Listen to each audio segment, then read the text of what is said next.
morning our monitors and civilian observers went to Houla, a cluster of 3 villages about 35 kilometers northwest of Homs and about 25 kilometers northeast of the northern tip of Lebanon. They engaged with the community on the ground. They counted themselves 85 corpses.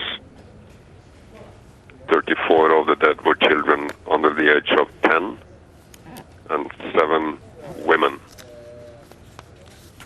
This is a tragedy by any measure, which leaves my thoughts yesterday, this evening, tonight, with the families of the victims and the injured. My sympathies are with them. Those using violence for their own agenda will only create more instability, more unpredictability, and may lead this country one step closer to civil war.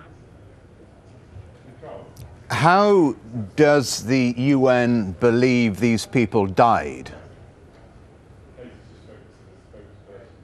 We have observed that the impacts in the area were from a range of weapons: small arms, rifles, machine guns, artillery shells, tank shells. The impact happened in a residential area, but the circumstances that led to the tragic deaths are still unclear. And what is the mood or the attitude of the UN monitoring team there towards the use of artillery in an urban setting? Understandably so, both by the population in these villages and by my observers. We are shocked and horrified by what we are seeing on the ground. And whoever started, whoever responded, and whoever supported this deplorable act of violence should be held responsible. The specific circumstances is something that will become clearer in the coming hours and coming days, as we have still teams on the ground that will be digging into the details of this horrible incident, tragedy. You describe this as a tragedy. You say the UN is shocked and horrified. Was this a massacre? It is too early to determine the exact circumstances that led to these tragic killings. And whatever I've learned on the ground in Syria after the UNSMIS has been on the ground for 3 weeks, from a beginning 3 weeks ago with 5 people, laptops and mobile telephones, to a mission that has spread out in sites all over the country and engaging with the population, is that I must not, should not jump to conclusions. So I'm going to await my firm conclusions until I've seen all the material that has been collected by my observers on the ground, and until I've seen all the reporting.